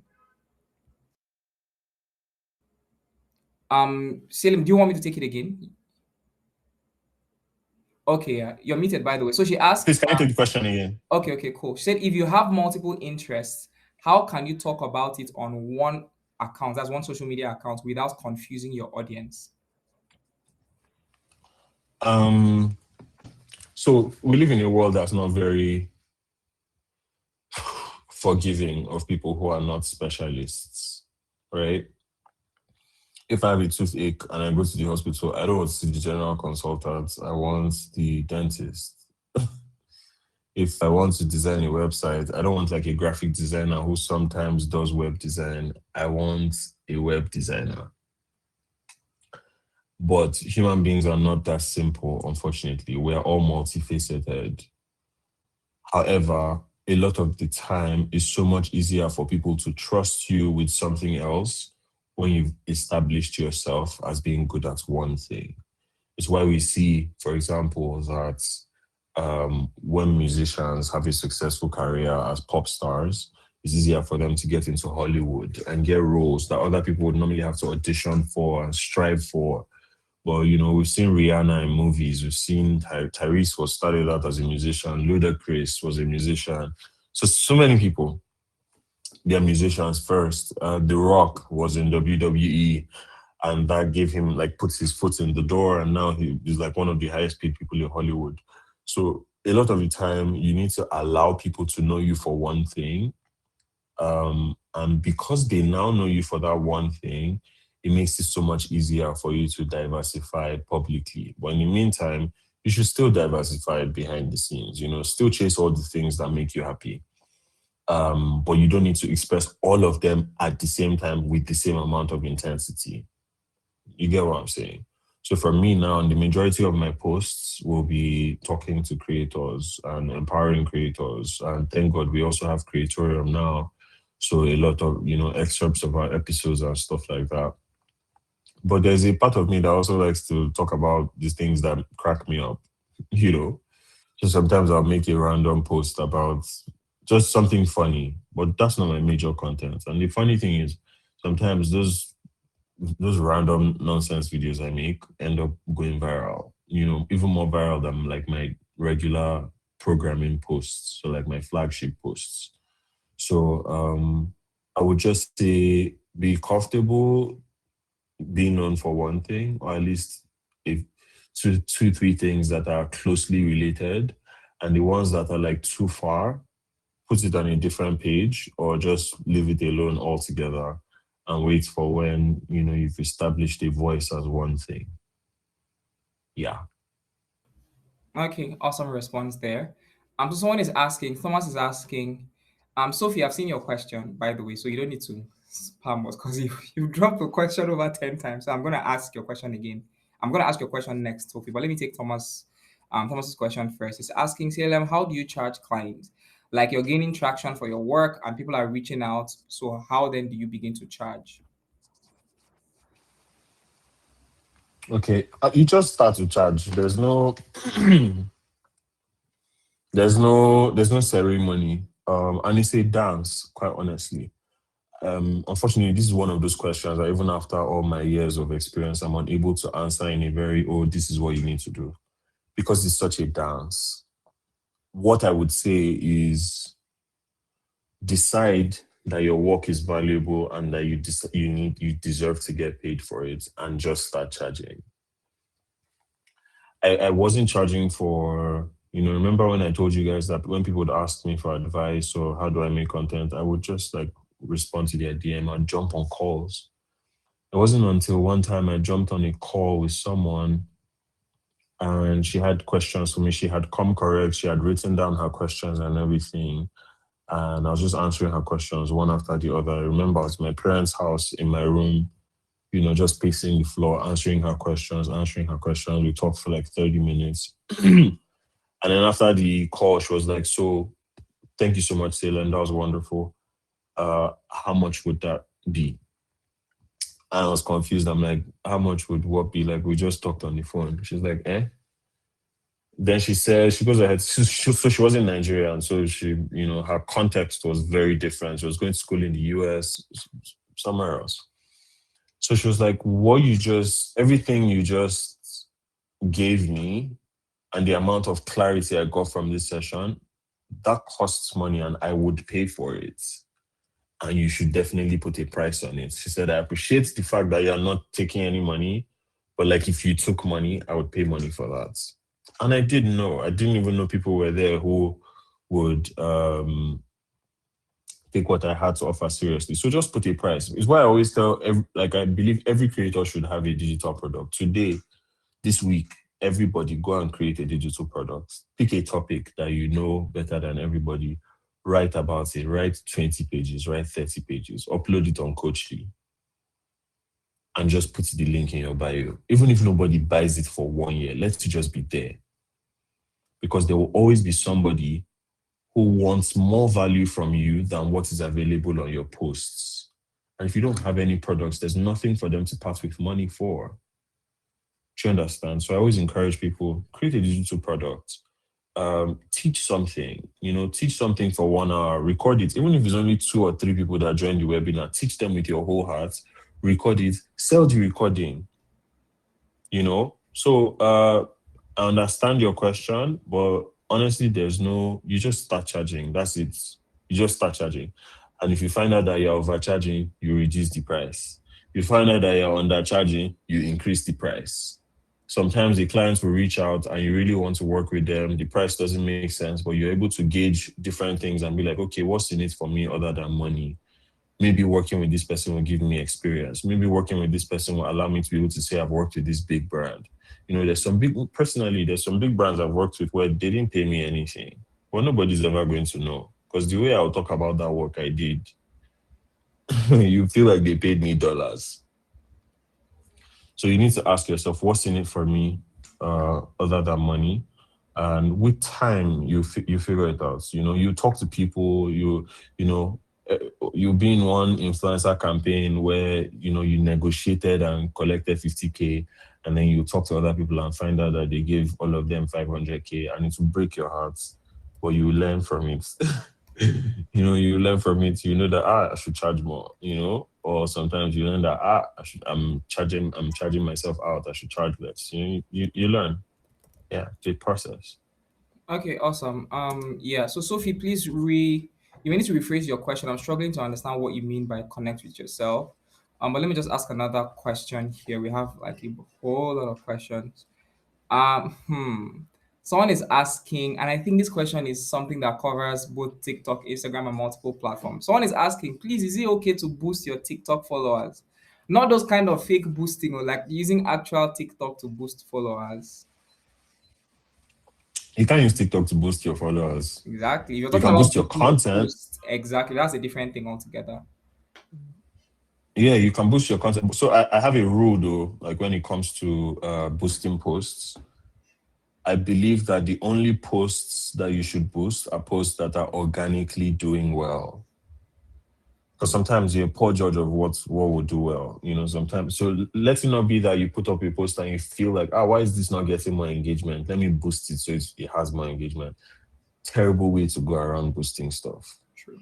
You should check what is organically doing well. What's something that people are already resonating with in a natural way, and then put a budget behind that so that even more people can resonate. Remember what I said earlier, that if 7 people have a problem, there's 1,000 other people out there that have the same problem. Always. Human beings, we like to feel like the problems we have are unique to us so that we can feel sad. But nothing is unique. All of us have the same problems. Do you understand? You make a video about imposter syndrome today, there's about 100,000 people that need to hear it. Even if you talk about something that you think everybody already knows, there's people that don't know it. There's still somebody that doesn't know it. There's still one 400 level student somewhere that's clueless about it. Chickets. So that's what I would say. Okay, awesome. Awesome response, Helen. Um, yeah, someone is asking, apart from finding your niche, how do you actually plan creating scripting, videography, posting, and co? What structures do you need to put in place? I feel like this is a question that will be answered in the book. Yeah, so let me just okay, maybe you want to respond to it. The person is asking, apart from finding your niche, how do you Yeah, actually plan creating, scripting, videography, posting, and everything else? Like what structures do you yeah. have in place for all of that? So that's not a creative question. That's an organizational question, Mm, and it differs from person to person. It depends on a lot of factors around how your life works. When you have time, when you have free time. But the one thing I can suggest that works for many creators is batch creating. So every time you have some time or you have some inspiration, don't make only one post. When you feel like you're in the zone, you're inspired and you want to write, don't write only one article. Squeeze the juice, all the juice that you have in that moment. Write 3, write 4, write 10. Every time I sit down to make videos, I'm making 3 videos minimum, except when I'm doing like brand content and I have like a deadline or deliverable. But every time I'm sitting down to make videos for myself, I'm knocking out 3, 5, 10 videos. I think the most I've done in one sitting is 19. Something here. Samson might be able to confirm. Yeah, I think most I've done is 19. Because I knew I was going to be traveling for a certain period. I was doing Creator 101. So I'm just like, okay, uh, I'm traveling for a while. I will not be able to make videos on the road. I need to sit down and shoot 19 videos. And I did that. So your system will depend on the circumstances of your life and how you're, but this is a systems issue. It's not a creative problem. Creativity is one side and organization and structure is a separate thing. Yeah. Okay, awesome.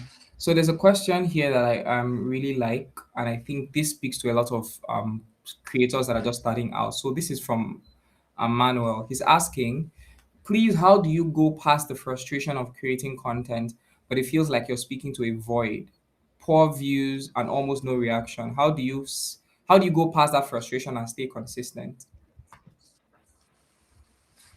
That's a very good question because, first of all, I need you to know that the frustration is normal. It's not unique to content creators. It's unique, is common with the human experience.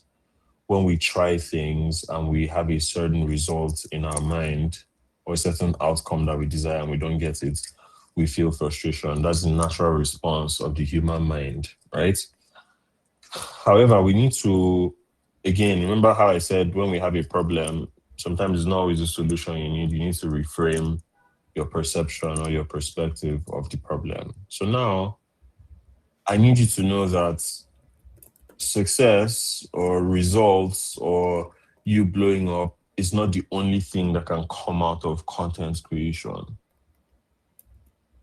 Do you get what I'm saying? For example, I know I have some friends who really wanted to be influencers. We started out at the same time, 2018, 2019. They're consistent, amazing storytellers, amazing creators, but their stuff never really took off. They never became influencers. But many of those people now are now in other everything they learned from being in content where he never graduated to being an influencer, but they're now in a place where all the experience they got prepared them for other roles. So they've transitioned to like creative direction. One of them works in Nollywood. Someone I know now works as a creator support specialist. A lot of them transitioned into working in agencies because agencies need people, not just people who work in marketing, but people who work in marketing who understand creator economy. Do you understand? Is not the same thing. Like there's people who are working from the outside because it's just their job. And then there's people who are passionate because they've been in the industry. They understand the pain of creators. They know how to interact with influencers. People who have tried to be creators but never really took off for them and they decided to focus on corporate. So my point is you need to find a part of the process that gives you satisfaction other than just the results. I made a video last week. And when I sent it to my assistant and he was watching it and he's like, I can tell you had so much fun editing, like writing the script and editing the video. And I said, yes, I did. That's why I didn't send it to you to edit because he does some of my edits. I'm like, yeah, that's why I didn't send it to you to edit because I remember editing videos in 2019 and sometimes I used to laugh like while editing the video because I enjoyed it that much. I enjoyed the process of breaking down complex ideas and presenting it in simple ways that's like funny, humorous. There was something about the process that I found a lot of joy in before it even got to anybody's ears. Do you get? So you need to find what part of creating and bringing ideas to life do I enjoy? If, for example, you're making food content, the thing you enjoy might be the going out to eat. You know, if you enjoy making videos of cars, that may be you like cars and you get to spend time making videos of cars. That might be the thing that makes you come alive. And then the followers growing is like an add-on, to all of it until it gets to a point where that's now the main thing.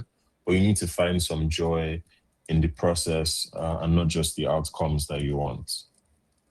Okay, awesome. So there's a very brilliant question here by Adore. So Adore is asking, Do you ever feel exhausted while doing what makes you happy? That is creating. If yes, how do you retreat and refuel?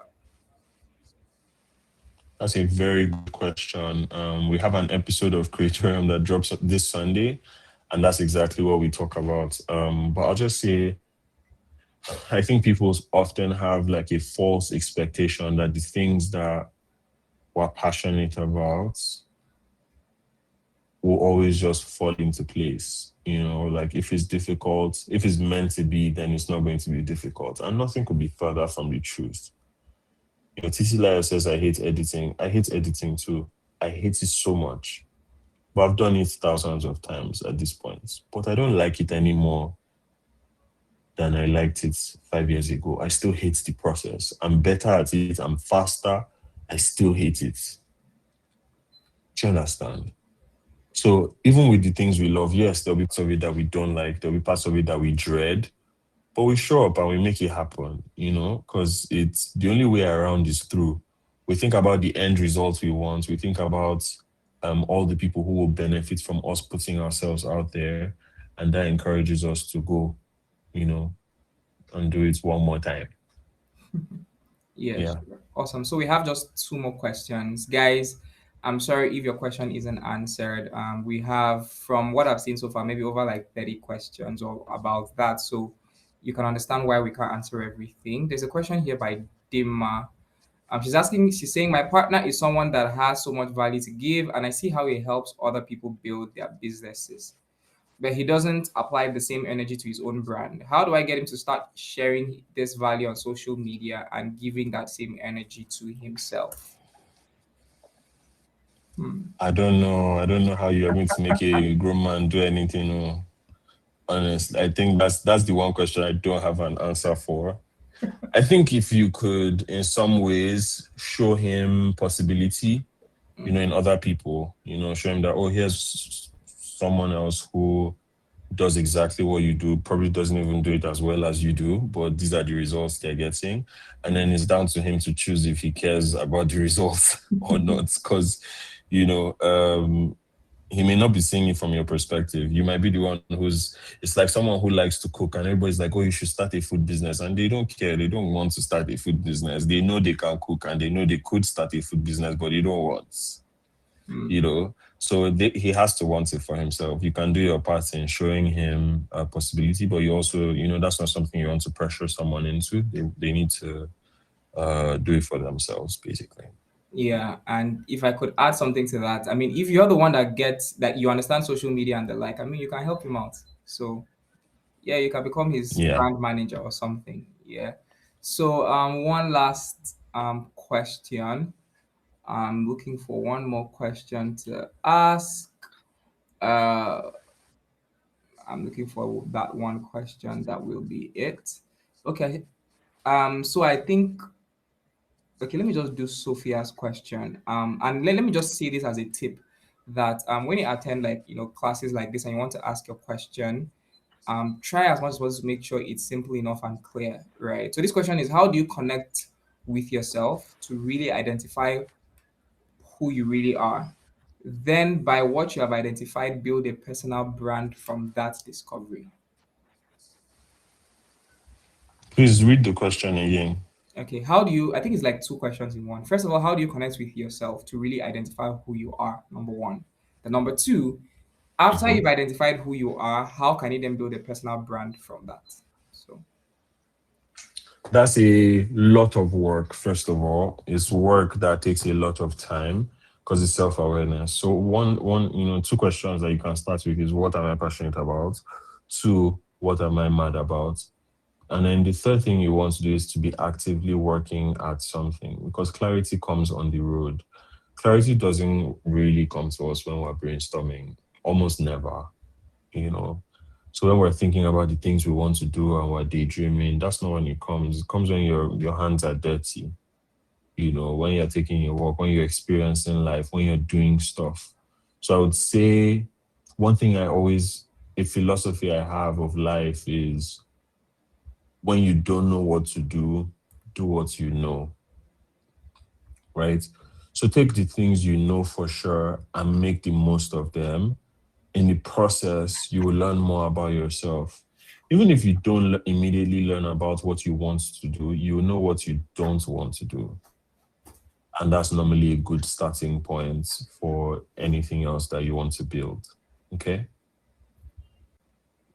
Yeah, that's really amazing. Someone is asking if Salem offers like one-on-one consultation and all of that. Yeah, he does, and I think we may be able to set up something like that for him on Coachly, where you can book your meeting link with him, one-on-one call with him, and then also have it even on Coachly. So we'll work on something like that. But of course, I hope you know that it's going to be paid for. So yeah, and yeah, but I think it's something that, I mean, if you wanted, it's definitely going to be worth it. There are a lot of questions we've asked here, and I'm sorry that I have not been able to ask those questions, but these some questions here require a lot more context, right? Some people have asked about hashtags, someone asked about their account in Nigeria and in the UK. Those are like case by case type questions that it will be better to respond to in person, so you guys can walk through the issue at hand. So the questions that I try to pick are questions that can apply to just about everybody here, because I mean we are well over 100, at some point we're over 200. So imagine if your question only serves you and a few people, it wouldn't make sense. So that's why I had to pick specific questions that could apply to just about everybody. Just like we mentioned earlier, the book community is available. People have already actually started buying it, and the discount code is available there, Coachly 20. It's just available for the first 100 people to that will purchase it. The discount code again is Coachly 20, all caps joined together.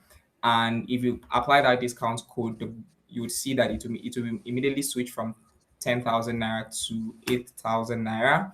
We also learned that our WhatsApp group is full. I don't know how true that is, but we are over 1,025 people. I thought WhatsApp groups take like 1,500 or more, but whatever the case, don't worry. There's going to be an email that will go out to everybody with the link to the book, as well as the link to. We need to create another group. We'll definitely do that, and then of course we will try and set up like the whole one-on-one thing some of you have asked for with Salem and all of that, and communicate it to you guys, the price and all of that. So I just want to say a very huge thank you to Salem and his team. Thank you so much, Salem, for doing this with us. Thank you so much, Samson. Samson has been a real G. We've been in comms with him since I think last November.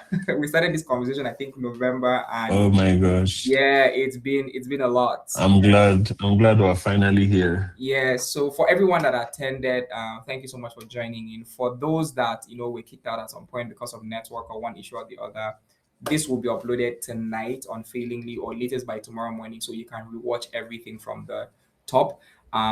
For those that probably got everything, I usually say that sometimes you think you've gotten everything at the first watch. Until you rewatch it again, you'll realize that there are lots of gems that you may have missed. And one thing about this session is that it was very practical. And if I've learned anything, is don't tell yourself I will start taking action, next year. I'm glad this even came at the end of the at the end of the month. So use this weekend. If you need to change your bio tonight, if you need to create that page tonight, take action very quickly. The best time to always take action is while the whole ginger and inspiration and all of that is active. Send your friends a message, tell them you're starting this whole content thing again. Really implicate yourself so that by Monday, when you're back to your 9 to 5 and the entire thing has worn off, you're like, I already started something. Right. But yeah, someone is asking when are we having a hangout with Salem. People should go and disturb him for that one. People are asking for the community. Don't worry. Whenever Salem is ready for the next community hangout, he will let us know. So yeah, that's it, guys. Thank you Yeah, so much. please. Yeah, Salem. Yeah, one more thing, please. Yeah, If you haven't done this at any point, please take a picture of your screen or a screenshot. Tag me, tag Coach Lee. Let the people who didn't come here feel bad. If not for yeah, anything, let's just fight the general public. But yeah. So yeah, take a it's mostly because I want to picture. hear from you, not just the bad belly. But yeah, please take a picture, screenshots. Let me do my own Yeah. and Okay. tag us. This is me doing mine. Okay. So tag Coach Lee, tag Salem, and yeah, just tag us at Coach Lee. We're definitely going to reshare it so that those that missed it we'll know that they missed something. Yep. Thank you Okay, so cool, cool, much. cool. Okay, Salem, thank you so much. Grateful, lovely doing this with you. Looking forward to future collabs. Thank you so much, Samson. You guys rock. For everyone that joined in, thank you. We appreciate your time. And yeah, we'll do this again sometime soon. Yeah. Bye, guys. All right, bye. Good night, everyone. Yeah. Much. Bye. Yeah, and yeah, just to add, for those of you that don't know about Coachly, this is my opportunity to tell you about Coachly very briefly before we run off. So with Coachly, you can do everything. That's literally the easiest way I describe Coachly. You can set up your digital products on Coachly. You can have live events like this that can take up to 1,000 people. You can do one-on-one calls if you're a coach, a creator. You can do one-on-one consultation calls, clarity calls on Coachly. You can offer your services as a freelancer if you use Coachly, and then you can receive payment even in milestones. Subscriptions are also coming, memberships are also coming.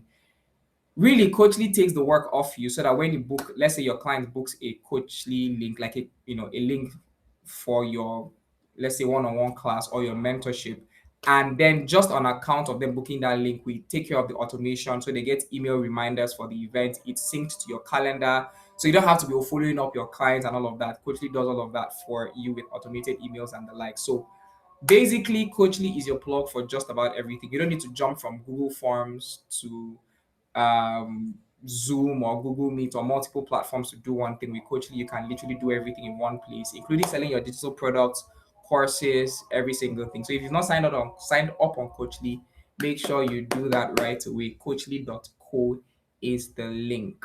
Right. So yeah, thank you so much, guys. This was lovely. I had a great time. I'm sure you had a great time, and I'm sure you learned a lot as well. Enjoy the rest of your day. Enjoy the rest of your weekend. Bye.